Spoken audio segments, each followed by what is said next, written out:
ചോദ്യമാണ്. ഇതിനകത്ത് പല രാഷ്ട്രീയ ആളുകളെയും കൂട്ടുപിടിച്ചാണ് ഇങ്ങനെ ചെയ്യുന്നത് പറഞ്ഞു. അപ്പം ഏതെങ്കിലും ഒരു പ്രത്യേക പാർട്ടി ഇതിനായിട്ട് ഇറങ്ങുന്നുണ്ടാകും, താങ്കൾക്കെതിരെ പ്രവർത്തിക്ക് നടത്തുന്നുണ്ടോ? ഇല്ല, ക്വസ്റ്റ്യൻ മാറിപ്പോകും. നിങ്ങൾ ചോദിച്ച ക്വസ്റ്റ്യൻ ഞാൻ കൊല്ലം തീർക്കാം. അതായത് ഞാനാണ് പറഞ്ഞത്. ഞാൻ ഇത് അന്വേഷിച്ച് വളരെ വ്യക്തമായിട്ട് എനിക്ക് മനസ്സിലായി. കണ്ണൂർ ലോബിയിലുള്ള ഒരു നേതാവ്, ഒരു പ്രശസ്തനായ നേതാവ്, എല്ലാവർക്കും അറിയാം. പേരെന്തായാലും ഞാൻ തൽക്കാലം ഇപ്പോൾ വെളിപ്പെടുത്തുന്നില്ല, പേര് വെളിപ്പെടുത്തും. എന്തോ പാർട്ടിയുടെ പേര് ഞാൻ തൽക്കാലം പറയുന്നില്ല. പറഞ്ഞാൽ നിങ്ങൾ എല്ലാവരും അറിയാം, അതുകൊണ്ട് തൽക്കാലം ഞാനത് വെളിപ്പെടുത്തുന്നില്ല. ആ പാർട്ടിയുടെയും ആ നേതാവിന്റെയും പേര് ഇനി ഇങ്ങനെ ഈ പണി നിർത്തിയില്ലെങ്കിൽ ഉറപ്പായിട്ട് ഇത് പബ്ലിഷ് ചെയ്യും. യാതൊരു സംശയമില്ല. നിങ്ങളെ തന്നെ എല്ലാവരും വിളിച്ചുകൊണ്ട് തന്നെ ഏതാ അതിപ്പോ പറയാനുള്ള കാരണം എന്ന് പറഞ്ഞാൽ, ഇപ്പൊ പറയാതിരിക്കുന്നതിന്റെ കാരണം അത് ഈ ഗവൺമെന്റ് സൈഡിൽ നിന്ന് ഒരു സംസാരം നടന്നതിന്റെ പേര് മാത്രമാണ്. അത് നിങ്ങളോട് വെളിപ്പെടുത്താൻ പറ്റില്ല. അത് നിങ്ങളോട് വെളിപ്പെടുത്താൻ പറ്റില്ല. സർക്കാർ സൈഡിൽ നിന്ന് പറഞ്ഞ ഏതാ പ്രസ് മീറ്റിൽ പറയാനുള്ള കാര്യങ്ങളാണ് ഈ പറഞ്ഞുകൊണ്ടിരിക്കുന്നത്. അതെ ഞാൻ ഏതാ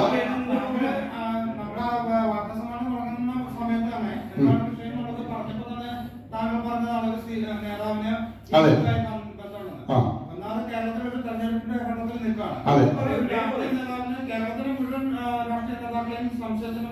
ഒരിക്കലല്ല അങ്ങനത്തെ പറയാൻ സുഹൃത്തെ. ഞാനും ഇതൊക്കെ ഞാനും ഈ ഓൺലൈനൊക്കെ ചെയ്യുന്ന ആളാണ്. അവിടെ അത് പറയരുത്. ഒരിക്കലതല്ല, അത് ഒരിക്കലുമല്ല. ആ നേതാവിന്റെ പേര് വെളിപ്പെടുത്തോട്ടെ. ഏതാനും ദിവസം മുന്നേ വെളിപ്പെടുത്തും. ഒരു ഉത്തരവാദിത്തമില്ല. ആ കാര്യത്തിനകത്ത് യാതൊരു ഉത്തരവാദിത്തമില്ല.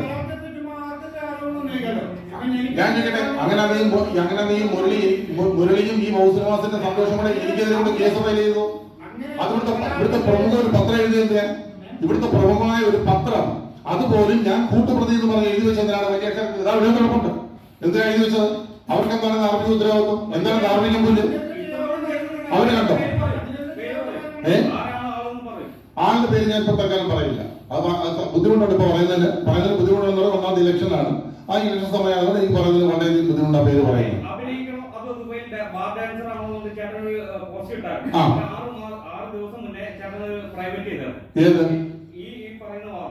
ഏത് വാർത്ത?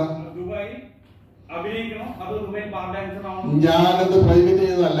അത് ഈ അല്ലല്ല, അതാണ് നിങ്ങളുടെ ഏറ്റവും വലിയ തെറ്റിദ്ധാരണ. ഈ വൗ സിനിമാസിന്റെ അയാള് എന്റെ ചാനല് ഒരു ഫാൾസ് കമ്പനിയെ കൊണ്ട് ദുബൈയില് അത് അവരത് എന്താണ് പറയാ ഹാക്ക് ചെയ്യിച്ചിട്ട് എനിക്കതിപ്പോ മോണിറ്റൈസേഷൻ പോലും പോയി കിടക്കുക. പ്രൈവറ്റ് അല്ല. നോ ഏതാണ് പ്രൈവറ്റ്?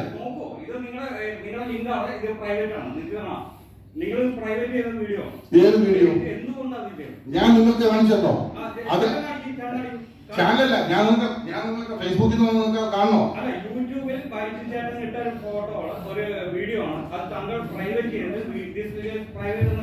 യൂട്യൂബിൽ എനിക്കറിയില്ല. ഞാൻ ഫേസ്ബുക്കിന്റെ കാര്യമാണ് പറഞ്ഞത്. യൂട്യൂബിൽ എനിക്കറിയില്ല.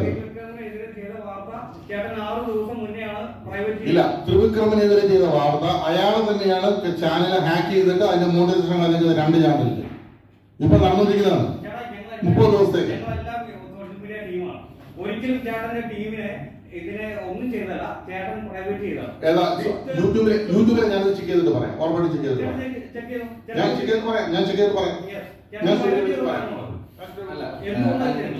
ടെക്നിക്കലായിട്ട് പറഞ്ഞുകൊണ്ട് ഞാൻ കാര്യം പറഞ്ഞോട്ടെ. ഇതിന്റെ അകത്ത് എനിക്കറിയാം ഈ വീഡിയോ പ്രൈവറ്റ് ആയെന്നുള്ള കാര്യം. യൂട്യൂബിന്റെ അല്ല, ബേസിക്കലി അല്ല. ഒരു മിനിറ്റ് പറഞ്ഞോട്ടെ. അല്ല അതിനകത്ത് അല്ല, ഒരു മിനിറ്റ് ഞാൻ പറഞ്ഞിരുന്നോട്ടെ. നിങ്ങൾക്കൊരു ആൻസർ വേണോ? ഒരു മിനിറ്റ്, നിങ്ങൾക്കൊരു ആൻസർ വേണോ? അല്ല, കറക്റ്റ് ഒരു ആൻസർ പറയാം. അതിന് ഫേസ്ബുക്ക് വന്ന് ഫേസ്ബുക്കിനെ ഒരു മിനിറ്റ്, ഫേസ്ബുക്കിൽ ലിങ്ക് വന്ന് യൂട്യൂബിന്റെ ലിങ്കാണ് ഫേസ്ബുക്കിൽ കൊടുക്കുന്നത്. ഓക്കെ അല്ലേ? ആണല്ലോ. എന്തായാലും ഫേസ്ബുക്കിന് വന്നിട്ട് സ്ട്രൈക്ക് ആയിട്ട് 30 ഡേയ്സിലേക്ക് അവർ സ്റ്റോപ്പ് ചെയ്തു. ആ കറക്റ്റ് ഒരു മിനിറ്റ് വെയിറ്റ് ചെയ്യും. അല്ല അപ്പൊ സ്ട്രൈക്ക് അല്ല ആ പറഞ്ഞ ആളുകൾ വരുമോ? ഞാൻ കാണിച്ചു കഴിഞ്ഞാൽ തീരുമോ?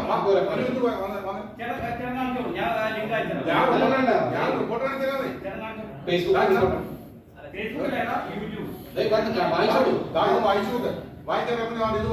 ഞാൻ റീഡ് ചെയ്യട്ടെ. This content was removed for an intellectual property violation. The post was reported by a third party for infringing their copyright. We don't show people to share content infringes. Number തരാക്കി ഞാൻ കിട്ടുവരാം. കുഞ്ഞുമണി ഹോസ്പിറ്റലിലെ junior ആർട്ടിസ്റ്റുകളെ ഇങ്ങനെ bar ഡാൻസിംഗിലേക്ക് വിളിച്ച് അതൊരു വലിയൊരു എന്താ പറയാ ഒരു ആരോപണമാണ്. അതിനെന്ത് പ്രൂഫാണുള്ളത്? കാരണം അതിന്റെ പ്രൂഫ് 2 പെൺകുട്ടികൾ ഞങ്ങളുടെ അസോസിയേഷനിൽ വന്ന് ഞങ്ങൾക്ക് പരാതി ഒന്നും ഞങ്ങളുടെ കയ്യിലുണ്ട്. ഇപ്പൊ ഞാനില്ല മാക്ടോ ഓഫീസിലാണ് ഞാൻ എടുത്തത്. എല്ലാ ആരോപണം ചോദിക്കുമ്പോഴും എല്ലാവരും പിന്നെ പേപ്പർ എടുത്ത് കൈപ്പിടിച്ചുകൊണ്ടാണ് സംസാരിക്കണേ. ഞങ്ങൾ ഈ ആരോപണങ്ങൾ ഇത്രയും കാര്യങ്ങൾ ആരോപണമല്ല, ഇപ്പൊ പറഞ്ഞുകൊണ്ടിരിക്കുന്ന സാധനങ്ങൾ മുഴുവൻ ഞങ്ങൾ ഇത് വെച്ചുകൊണ്ടാണ് സംസാരിച്ചത്. ഇതിന്റെ എല്ലാ പേപ്പറുകളും നിങ്ങളുടെ മുമ്പിൽ വെച്ചുകൊണ്ടാണ് സംസാരിച്ചത്.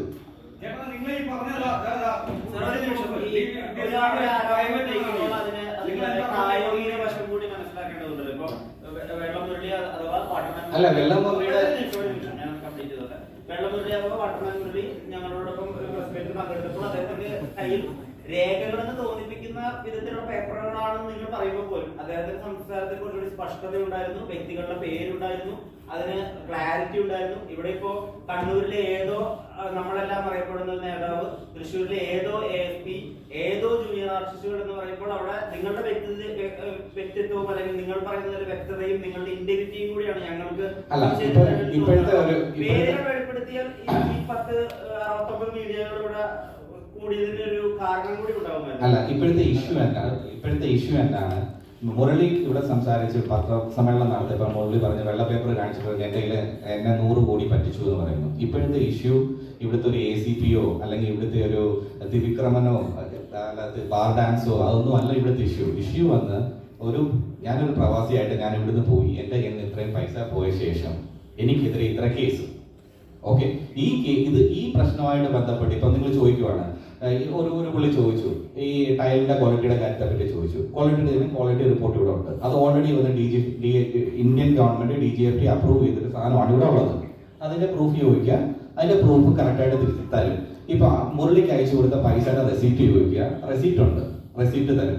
മുരളി ഇട്ട FIRന്റെ ഡീറ്റെയിൽസ് ചോദിക്കുക, FIRന്റെ ഡീറ്റെയിൽസ് കയ്യിലുണ്ട്. കോടതി വന്ന് പുള്ളിക്ക് എഗെയിൻസ്റ്റ് ആയിട്ട് കൊടുത്ത് എനിക്ക് ഇതായിട്ട് കൊടുത്ത് ഇൻട്രീം ഓർഡർ നിങ്ങൾ ചോദിക്കുക, ഡോക്യുമെന്റ്സ് ഇവിടെ ഉണ്ട്. ഇതിപ്പോ നിങ്ങൾ ഇപ്പൊ ഇത്രയും പേര് ഇവിടെ ഇരിക്കുന്നവർക്ക് നിങ്ങൾക്ക് കൊണ്ടുപോയി ഒരു FIR ആരുടെയും പേരിടാൻ നോക്കൂ? അല്ല ഏതോ ഒരു രാഷ്ട്രീയ നേതാവെന്ന് പറയാനുള്ള കാരണം എന്ന് വെച്ചാൽ നിങ്ങൾ വിചാരിച്ചാൽ ഒരാളുടെ പേരിൽ 4 FIR ഇടാൻ നോക്കുമോ? ഒരു മന്ത്രി, ഒരു പോലീസോ എന്തെങ്കിലും ഒരു അൺവാണ്ടഡ് ആയിട്ടുള്ള ഒരാളുടെ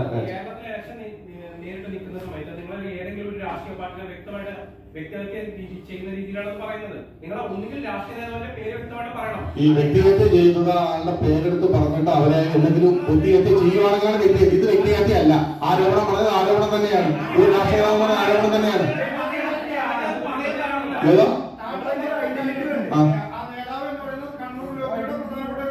അതെ, അത് പറയാൻ എങ്ങനെ പറയാൻ പറ്റും? CPM മാത്രമാണെന്ന് എങ്ങനെ പറയാൻ പറ്റും? എങ്ങനെ പറയാൻ പറ്റും? കണ്ണൂർ ലോബി എന്ന കോൺഗ്രസ് കണ്ണൂർ ലോബി ഇല്ലേ?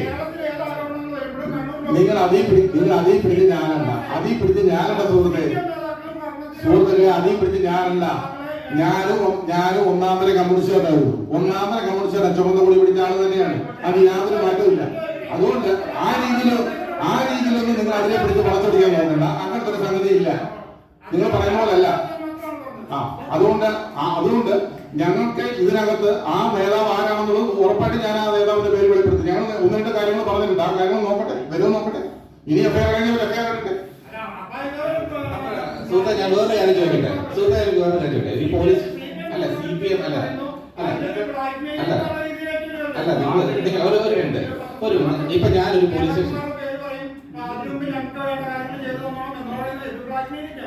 ഒരു മിനിറ്റ് ഞാൻ പറഞ്ഞോട്ടെ. ഇപ്പൊ ഞാനൊരു പോലീസ് സ്റ്റേഷനിൽ പോയിട്ട് ഞാൻ ചോദിക്കുക, എന്റെ കയ്യിൽ ഇരിക്കുന്ന ഡോക്യുമെന്റ്സ് എല്ലാം ഞാൻ കൊടുത്തിട്ട് പോലീസുകാരോട് ചോദിക്കുന്നത് ഇത് നിങ്ങൾ എങ്ങനെ FIR ഇല്ല എന്ന് ചോദിക്കുമ്പോഴേക്ക് പോലീസുകാർ തന്നെ പറയുന്നുണ്ട്.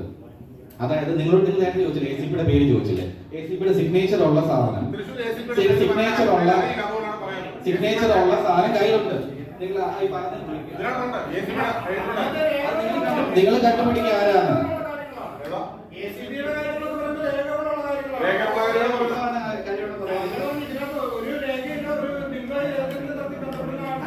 അങ്ങനെ പറഞ്ഞിട്ട് ഈ പറഞ്ഞ പുള്ളി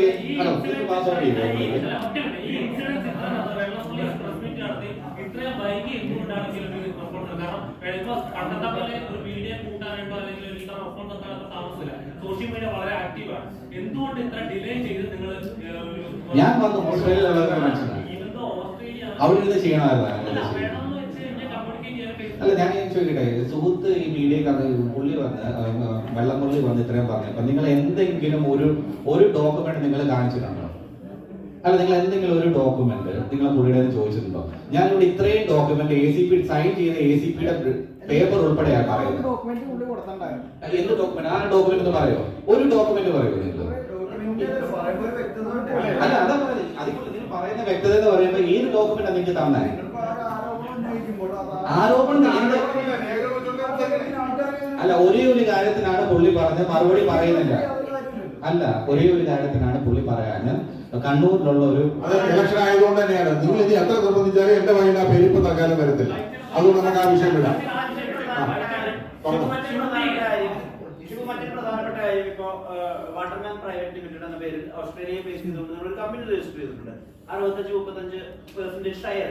അപ്പൊ അങ്ങനെ ഒരു ബിസിനസ് എൻടൈറ്റിൽമെന്റിന്റെ ഭാഗം കൂടി ആകുമ്പോൾ ഒരു ബേസിക്കലി നമ്മുടെ വീട്ടിലേക്ക് ഒരാളെ പുല്ല് ചെന്താനും വിളിക്കുമ്പോൾ അയാളെ പറ്റി ഒരു ബോധ്യം ഉണ്ടാവുമല്ലോ നമുക്ക്, അല്ലെങ്കിൽ അയാളെ പറ്റി നമ്മൾ ഇന്റേണലോട് ചെയ്ത് നടത്തുമല്ലോ. അയാളുടെ ഇന്റഗ്രിറ്റി എന്താണ്, അയാളുടെ ബിസിനസ് ഇടപാടുകൾ എങ്ങനെയാണെന്നൊക്കെ. അങ്ങനെ ഒരു കമ്പനി രജിസ്റ്റർ ചെയ്തതിനു ശേഷം ഒരു ബിസിനസ് ഉണ്ട്. പിന്നെ എനിക്ക് ഗ്ലോബൽ ഫാമിലീസ് ഉണ്ട്, 2 കാസിനോ ഉണ്ട് എനിക്കിവിടെ. പിന്നെ എഞ്ചിനീയറിംഗ് ഉണ്ട്, എഞ്ചിനീയറിംഗ് കമ്പനി ഉണ്ട്. പിന്നെ ബാക്കിയുള്ളത് വന്ന് ഓട്ടോമേഷൻ്റെ CNC ഓട്ടോമേഷൻ്റെ കമ്പനിയുണ്ട്. ഓൾമോസ്റ്റ് 100 പേരെ എംപ്ലോയീസ് വർക്ക് ചെയ്യുന്നുണ്ട്.